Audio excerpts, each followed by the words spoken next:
Hey guys, it's Adrienne. The Irish are really well known for their ability to spin a colorful yarn. Their history is full of superstition and mythology. On today's video, we are going to discuss some of the superstitions of Ireland. So we'll start with a little history. Ancient settlers of the Emerald Isle were called the Tuatha De Danann, and they were thought to be the first professors of Druidism. They were also rumored to be proficient in sorcery and magic. Legend says that they were defeated by the sons of Mill, who were thought to be the first Gael conquerors.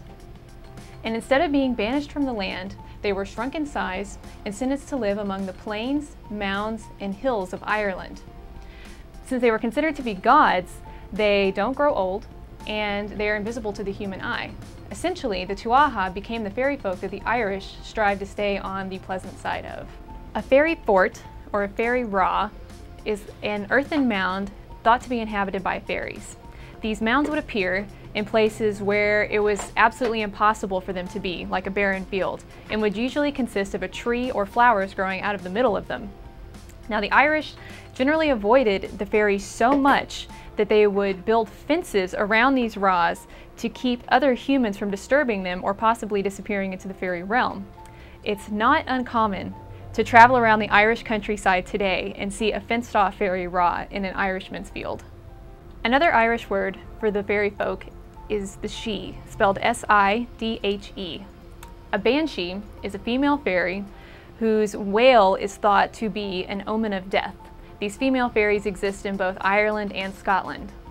Now, while the Irish fear the wail of the Banshee, it's actually thought a great honor if she wails at the time of your death.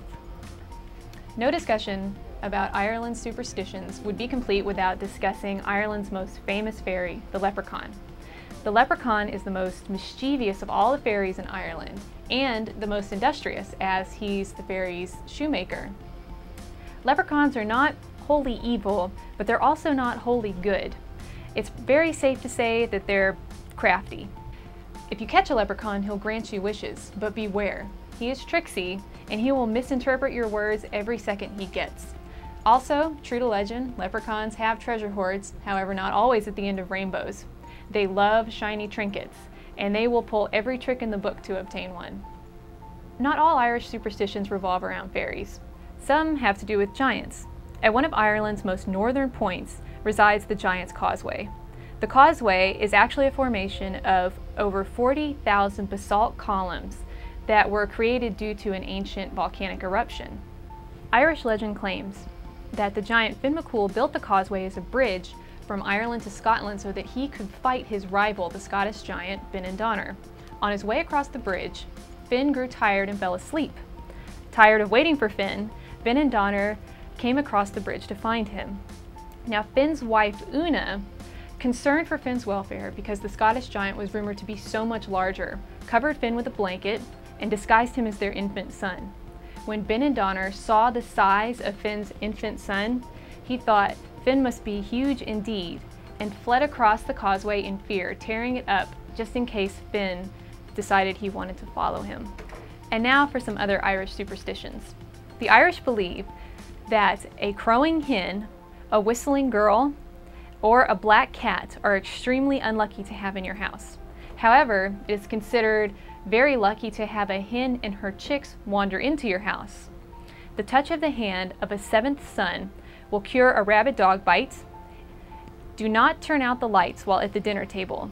There will be one less person sitting there by the end of the year. For all you pranksters out there, there's one day of the year where you can really celebrate your ingenious wit. On a future video, we're going to discuss some really funny and witty April Fool's jokes. Alright guys, thanks for watching my video on Irish superstitions. Please rate me 5 stars, leave me some comments, and as always, subscribe. Bye. Hey guys, it's Adrienne. As we all know, the Irish are really good at another word for the shit.